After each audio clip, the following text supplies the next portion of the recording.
20th century का सबसे बड़ा सियासी और मिलिट्री तनाज़ा कोल्ड वॉर। ये जंग सीधी बंदूकों से नहीं बल्कि सोचने, टेक्नोलॉजी, पॉलिटिक्स और आइडियोलॉजी की जंग थी। 1945 में वर्ल्ड वॉर II के खत्म होने के बाद दुनिया दो बड़े कैंप्स में तकसीम हो गई, अमेरिका और उसके वेस्टर्न एलाइज और दूसरी तरफ सोवियत यूनियन और उसके ईस्टर्न एलाइज। जंग के बाद यूरोप तबाह था, लेकिन दो कुव्वतें मजबूत होकर सामने आईं, यूनाइटेड स्टेट्स और सोवियत यूनियन।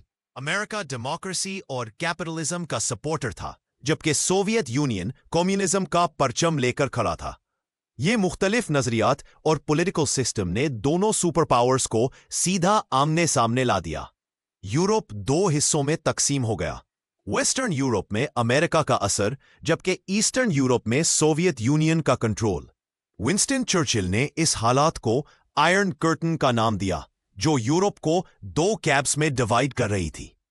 दोनों सुपर पावर्स ने हथियारों की दौड़ शुरू की, न्यूक्लियर वेपन्स बनाए गए, मिसाइल सिस्टम्स डेवलप हुए। हर कंट्री चाहती थी कि अगर जंग हो भी जाए तो वो दूसरे से ज्यादा ताकतवर हो।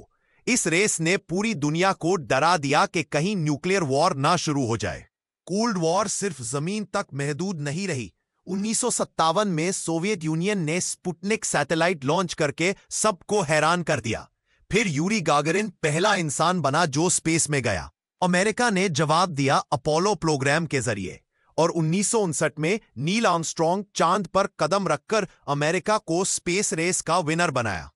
कोल्ड वॉर में दोनों सुपर पावर्स ने सीधा आमने सामने जंग नहीं लड़ी, बल्कि छोटी छोटी कंट्रीज में अपना इन्फ्लुएंस बढ़ाया।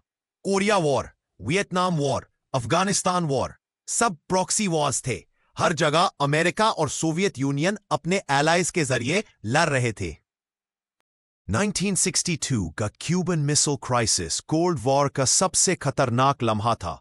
जब सोवियत यूनियन ने क्यूबा में न्यूक्लियर मिसाइल्स लगाई तो अमेरिका ने सीधा कॉन्फ्रंटेशन किया।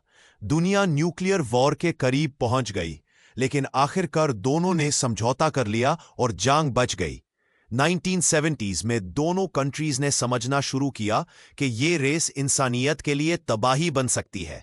इसलिए salt, strategic arms limitation talks जैसे एग्रीमेंट्स हुए, जहां न्यूक्लियर वेपन्स पर कंट्रोल की बात हुई।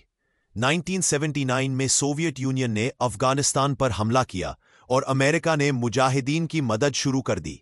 ये जंग सोवियत यूनियन के लिए वियतनाम जैसी साबित हुई।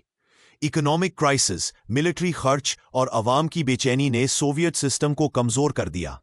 1989 में बर्लिन वॉल गिर गई, जो ईस्ट और वेस्ट जर्मनी को अलग करती थी। यह सिंबल था कि सोवियत सिस्टम टूट रहा है। 1991 में सोवियत यूनियन ऑफिशियली टूट गया और कोल्ड वॉर का दौर खत्म हो गया। अमेरिका एक सुपर पावर के तौर पर समा। कोल्ड वॉर ने पूरी दुनिया को बदल दिया। साइंस, टेक्नोलॉजी, स्पेस एक्सप्लोरेशन और पॉलिटिक्स सब इससे मुतासिर हुए। लेकिन सबसे इंपॉर्टेंट सबक यह है कि न्यूक्लियर वेपन्स और एक्सट्रीम आइडियोलॉजिकल कॉन्फ्लिक्ट्स सिर्फ तबाही लाते हैं। कोल्ड वॉर की हिस्ट्री हमें यह सिखाती है कि अमन और कोऑपरेशन ही इंसानियत का असल रास्ता है। ऐसी मजीद हिस्टोरिकल वीडियो के लिए हमारी चैनल को लाइक, शेयर और सब्सक्राइब करें। शुक्रिया।